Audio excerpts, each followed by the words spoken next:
What's up, everybody? I'm here with Justin Harbison, who's going to be fighting for Fusion on Saturday, August 29th in Missoula, Montana. And he's joining me here for a quick sit down. So thank you so much, Justin, for making the time. I really appreciate it. And Justin, last time I was just looking through my notes as we were kind of getting ready to hit record. And it's been some time since we last spoke. And it was back after you had a torn meniscus. And I think you were chomping at the bit to get back in there and push yourself and test yourself. How's everything been going since that injury? It's been good. We started out the year, had a little setback, and then yeah, I fought Jared Torgeson at the end of the year. Started out the year fighting Daniel Trejo, who's fighting the main event on Saturday, who's a Yeah. monster. Um, Lost to him. Then I went back and really just reinvented myself in there. I realized I wasn't where I wanted to be. My amateur career was real short. I kind of stormed the amateur career, and then was with a bunch of the bigger management companies, and all of them really wanted to fast track me. And I believe in myself fully. And I was all on board with it when they talked to me about fast tracking me to the UFC. So I was with Iridium for a little bit. And then Iridium, I felt like I shouldn't have left, but I left because I got offered a great opportunity with First Round Management where they were like, we can get you into the UFC in 2 fights. Wow. And so when you believe in yourself like that, I was like, I can't pass that up. So I went down to Cage Ferry. I've only fought 6 times total in my whole career. So after that loss to Trejo, I just like we got to get better. So we went back, and I have developed a lot. I came out with that fight against Jared Torgeson at the end of the year, and I was a lot. I felt like I put on one of my better performances, start to finish. Really showcased a little bit, just the beginning of what I can do. And after that fight with Torgeson, I continued to get better.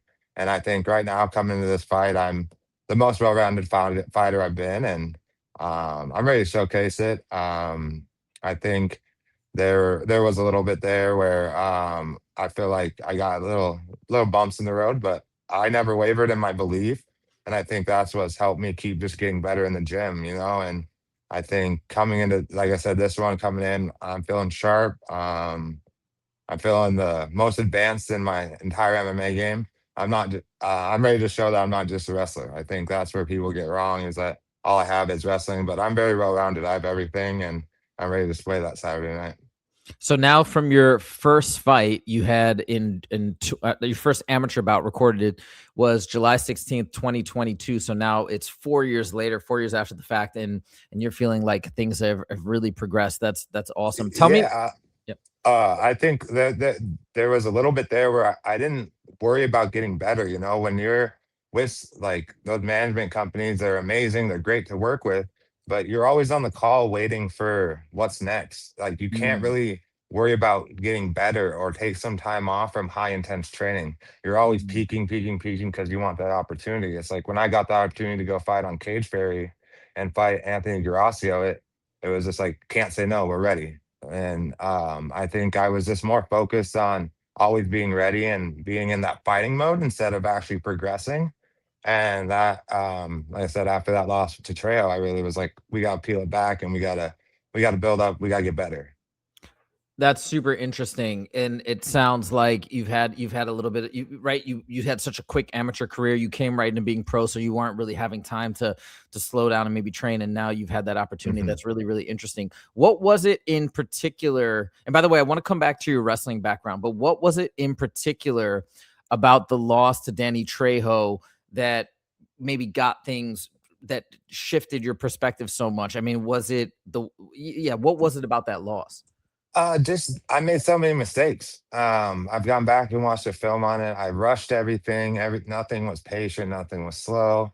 And against a guy like that can just put your lights out with one shot, you can't be reckless. Mhm. He has that power, and he displayed it. And I made a lot of mistakes into his game, and it was just like when I watched the film on it and went back and watch it because I'm a big film guy and I love watching, learning about my opponent, and then also learning about myself and my mistakes. And I just made a lot of mistakes. And when you realize that on film, you're like, all right, we got to get better because I know where I can be. That makes total sense. Tell me about your wrestling background in middle school and high school. Yeah. So throughout middle school and high school, I wrestled year round. High school was a little bit of a roller coaster. Came into high school, was expecting to do really well. I didn't do really well first couple years of high school. Made the state finals my senior year. Mm, And then I went on to wrestle in college, and that's when I really started putting things together. Same thing. I was like, I got to get better. My freshman year had a great freshman year in college, and then, well, it's considered redshirt freshman year. So I took that year off to really develop in college. And then I came back as a freshman and put together a really good career as a uh, Cascade Conference, four-time All Cascade Conference. I was a four-time NAI national qualifier and an All American.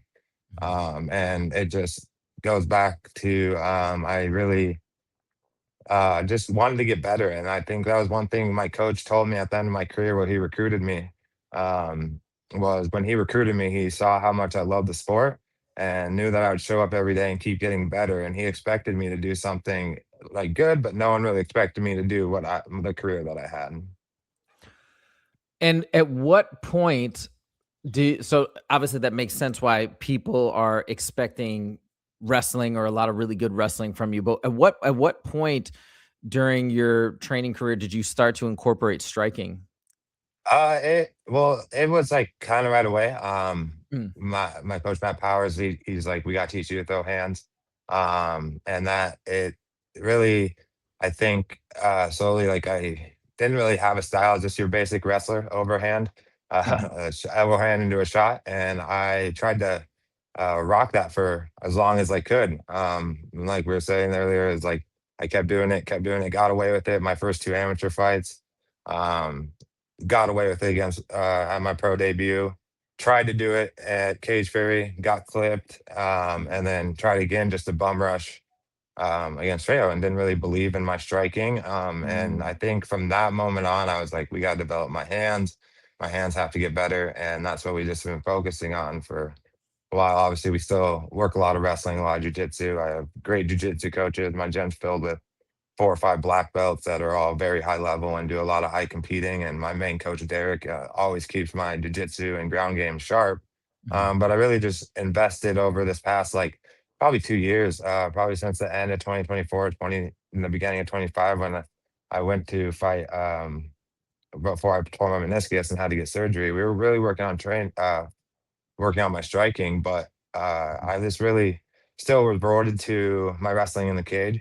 And it wasn't until the Torgeson fight where I really was comfortable on my feet finally, because I really had just we've been working so hard on getting my striking, and I went out there and I did really well. Obviously, I still ended with a submission, but through the time on my feet, I controlled the fight on the feet and really felt really good on my feet for the first time in my career. Well, this sounds amazing. I'm really, really now looking forward to seeing you fight, especially with all the work you've been putting in. You just sound so confident. By the way, that overhand right, if I'm not mistaken, I think that's how Bo Nickel got his his debut KO in the UFC. And I mean, you can see all of the ways that he's come along Mhm. with his amazing wrestling credentials like yourself. So this is going to be, I think, really, really exciting to see. Is your management team? I mean, you're fresh off a win. I saw that you were scheduled to fight Braden Peterson in March, but it looks like that fell through. But Mhm. is your management team saying anything about how close you are still to a potential UFC I'm debut? actually not with the management team right now. Ah, okay.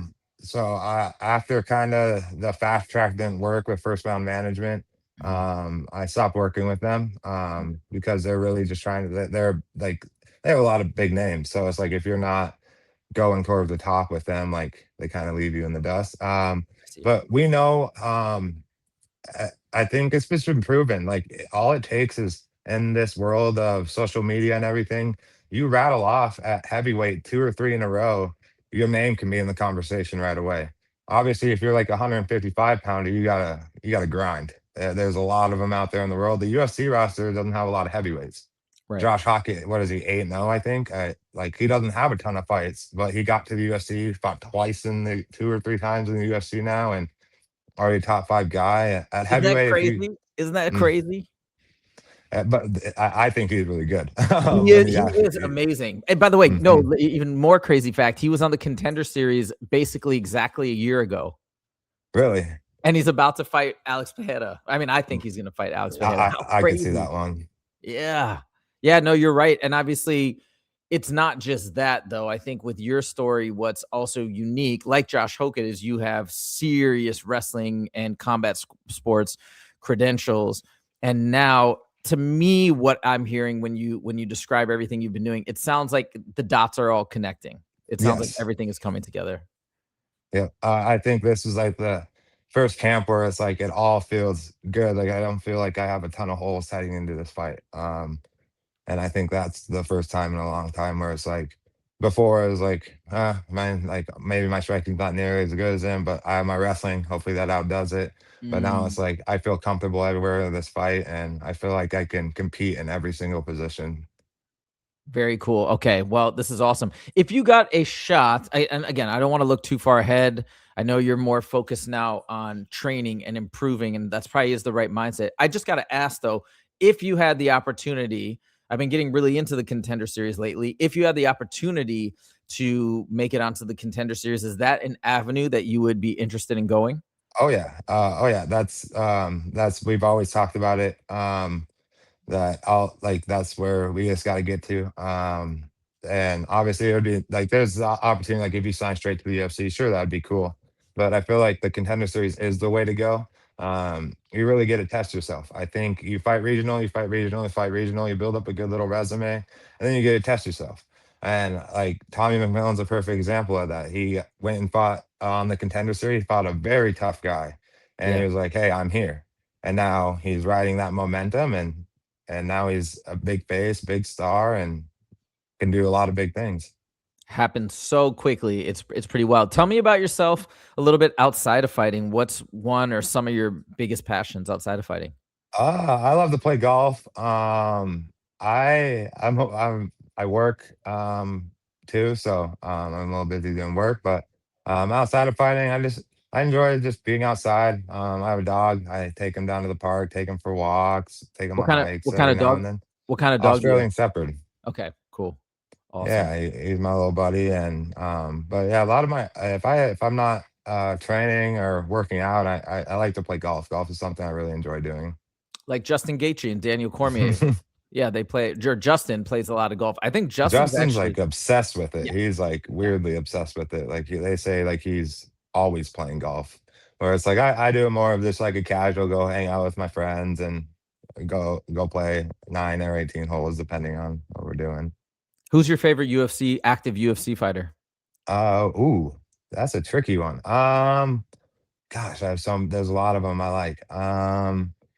I would say probably like active, it's gotta be Gaethje. I think I've always liked just who he is outside the sport, his humbleness, how he lives his life, everything about it, and just you can't like, as the quote says, he's your fighter's favorite fighter. I've never not been entertained by his fights. His fights are so awesome and just reckless. You always know something's gonna happen.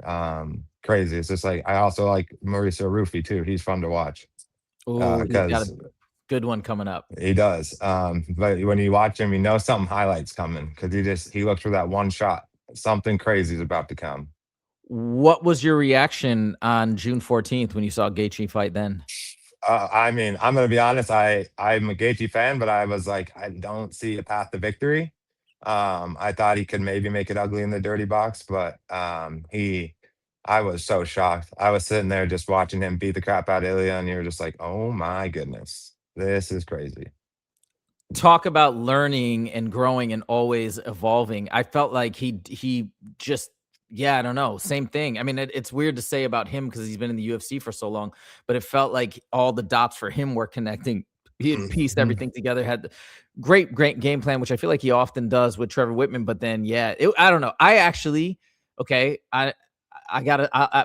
me and Justin James, who we commentate together, we actually both had a feeling that Gaethje was going to pull it off. Justin had a much more educated opinion as to how he could do it, but we were saying that leading up to the fight. Anyways, it was incredible. It was I do think though, like this is the hindsight of that is if you run that fight back 9 times out of 10, I think the dots just aligned perfect for Gaethje that night. I think if you run that back 9 times out of 10, Ilya doesn't make the mistake after he drops him with the body shot and just stands up and makes him actually have to move or try and submit him. Like that fight changes. But the stars aligned perfectly that night, and Ilya made the mistakes in the fight, and Justin capitalized and took advantage of it. He did. Yeah, it was awesome. Okay, now as we close out, do you have any final words for people who are going to be watching this fight or your opponent, Logan? No, I respect all my opponents. They're all dangerous. I'm ready to go out there and put on a show for the fans. I'm ready for the fans to see how much I've come along. I'm feeling sharp. If I be patient and do everything we've been working on in camp and how I look in sparring, if I just translate that over, I'm going to put on a show and the fans are going to enjoy it. Amazing. All right, there it is. Justin Harbison, thank you so much for taking the time. I really appreciate it. Really fun chatting with you, and best of luck on Thank you. the 29th. Yeah, we'll see you there. See you then. Take it easy.